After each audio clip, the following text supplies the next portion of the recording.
Welcome back to Face the State on this Sunday morning. The death of George Floyd has been leading to demonstrations and reactions from all over the globe.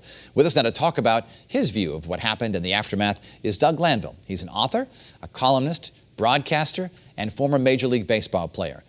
Doug, good to see you here. And did I miss anything there in the list of your accomplishments?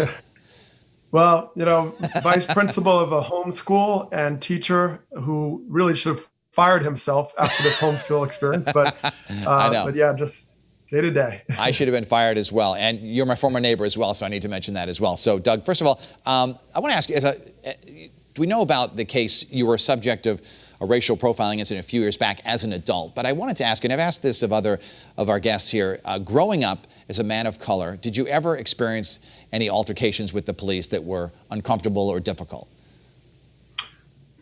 Well, sure. I mean, I grew up in Teaneck, New Jersey, and Teaneck voluntarily desegregated in the 60s. So there was a commitment to diversity, inclusion, and I think within the police force, my access came through sports.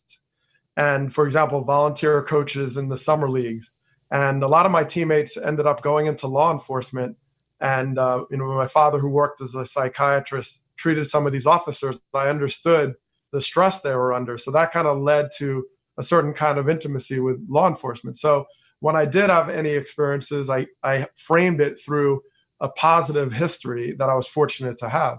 And I think, I remember learning how to drive stick shift, for example, and someone called the police while my brother and I were practicing. And I think 3 or 4 squad cars came and, searched the car. And, there's been experiences for sure, but most of which were always looked through the experience I had through sports. And when my father ultimately passed away about 17 years ago, the Teaneck police paid their respects in full uniform, police escort to the burial site. And those are the type of moments that give you the exposure to kind of see things in a different light. The video of George Floyd being apprehended and dying right in front of our eyes is so difficult to watch, especially if you watch it in its entirety from beginning to end. As you watched it, what went through your mind? Horror. I mean, just horror and a whole host of emotions, part of which kind of sort of brought the connecting point of thinking, well, that could be me or that's someone in my family. The sort of 0 degrees of separation that as being Black in this country kind of connects the dots to someone who's in that situation. So there's no question that you could be doing something mundane and it could go off the rails fairly quickly, as we've seen in a number of scenarios.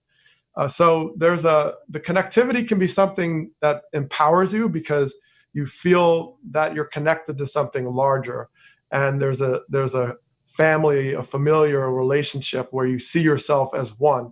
That's powerful. But when that one is criminalized and sort of the negatives of our society are racialized and then overlaid on top of you, then of course it's challenging, and it literally can be life or death. So that was painful. And I work on the police council in the state, and we immediately have revisited a lot of things, but there's so much that says not only what happened, but also what led up to it and the conditions by which are factors and why we continually revisiting these circumstances. Doug, you wrote recently in a video essay, you said, "Let George Floyd's death be our light." What did you mean by that?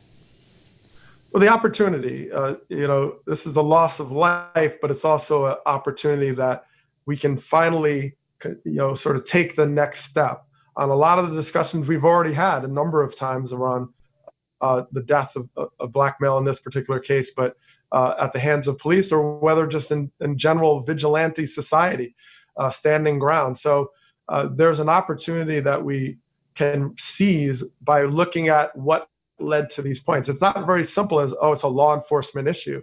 We have a lot of levels and layers in society that pile upon to create this exacerbated circumstance for people of color in engaging. You can go through housing, you could go through education. I thought Senator Murphy had a very powerful tweet saying, okay, law enforcement addressing that is fairly simple. But when we start talking about housing and education, we'll see how strong these allies are. So we really have to unearth this. And because the just outrage, and the levels of reaction, we recognize that this is not something simple and that's just going to go away and be forgotten. During your career in Major League Baseball, you moved around a bit. You've lived in different states. How does Connecticut compare in terms of racial equality? Well, the numbers are concerning in that we have a very segregated state. You know, you think about the cities and the suburbs, and there's a long legacy on how that's come to be. And so there's still a lot of vestiges and elements that's reinforced this sort of separation, whether you want to go through schools or housing or access to the beach, and it just goes on and on. But what I've been encouraged is I've certainly engaged with the legislature on working on laws and bills through Civil Rights Commission and various entities. And so there's a smallness to it that you can wrap your arms around. And if you can make change, you can make it fairly effectively and sort of get around it in a very collaborative spirit. So that is an opportunity also to be able to work together, because the process by working together, whatever your affiliations are, the process is just as important as the result, because you learn to actually listen and get into that space together and understand that, okay, we are going to be invested in this along the way. That's what I learned from, as you mentioned, my experience with the police in West Hartford and Hartford. That was an experience that helped me understand the importance of engaging everyone at the table and really bringing them to invest into the actual outcome. And when you do that, you gain not only a breadth of knowledge, but you get a more sustainable result because people are fully behind it because they actually had a seat at the table. We had Chief Vernon Riddick from West Hartford on last week, who's an African-American, and he was saying that there needs to be more education about racial history. And he'd also like to recruit more black officers, but he says it's difficult to do because he just can't find them. He says many do not want to join the force. What can be done well, first of all, do you agree with the chief? And what can be done to get more young African-Americans to go into policing? Yeah, I'm very fortunate to work with the chief on the police council, and exceptional, bright mind, and excited to see what he's going to do next. But there's no question that, like you said, there's a stigma, there's a concern about, okay, if I join the police, and because the experience is so different. You know, if you're in Black America, you don't see that, you don't feel that protection. You feel it more on the threat, an occupation. There's not this sort of guardianship, and there's so many reasons for that. But you also, so when you have that type of disparity, it's hard to feel like, okay, we're aligned. So there's a lot to go back in time, as he mentioned, to really understand that history. You go 13th Amendment. I mean, slavery came with a comma. Let's remember that, right? Okay, yes, slavery ends, comma, but then you began the corrections, and law enforcement sort of came from that, because the South said, well, wait, you're taking my workforce, so how are we going to rebuild? So I can arrest you for jaywalking or breathing, and now you build up the South. So when you come from that type of system and you have the same vestiges of slavery and many things that continue to underscore our inequities in our society today, then yes, it's going to be a difficult relationship. So you have to reimagine and innovate law enforcement through the spirit that brings us together. And that's going to be a tall order, but it's absolutely possible. Doug Glanville, always great to see you, my friend. Thanks for being on Faces Day today, and happy Father's Day. Enjoy. All right, Dennis. You too. We'll see you soon. Thank you.